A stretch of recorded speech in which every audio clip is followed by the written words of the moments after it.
So yesterday, the president acknowledged that Palestinian civilians have been killed by U.S. provided weapons. Do you have a number of how many or assessment of how many civilians were killed by these weapons, and does the secretary feel any moral obligation to kind of make that assessment?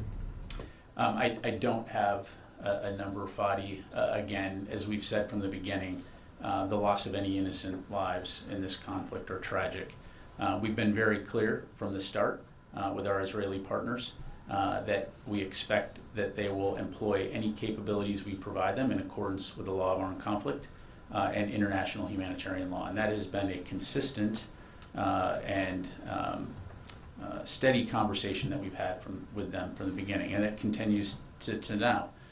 So again, as they contemplate how they will approach Hamas in Rafah, we certainly have provided our thoughts on how to best do that to take civilian safety and humanitarian assistance into account, and we'll continue to have those conversations. You're talking about expectations. However, as you just mentioned before, that one of the consideration about the 2,000-pound bombs is the density of the population in Rafah and how they were used before in other locations by Israel.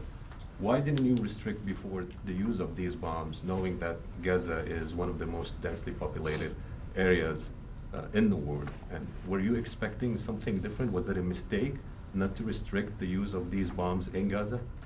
Well, look, a couple things. First of all, again, we've been very consistent from the beginning in terms of how we believe that Israel should approach addressing the threat of Hamas, about the importance of precision in going after Hamas.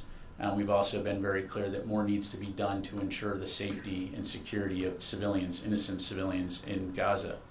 And I don't have to tell you, again, the challenging environment here with an adversary that, again, embeds itself amongst the civilian population. That said, we absolutely do not want to see innocent lives lost in this tragic conflict.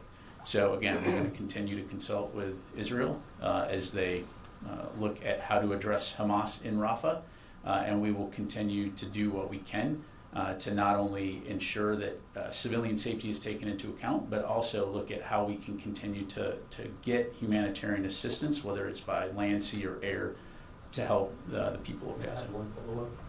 This is technical. Is there any interest in the Pentagon to look into how many civilians were killed by U.S. provided weapons?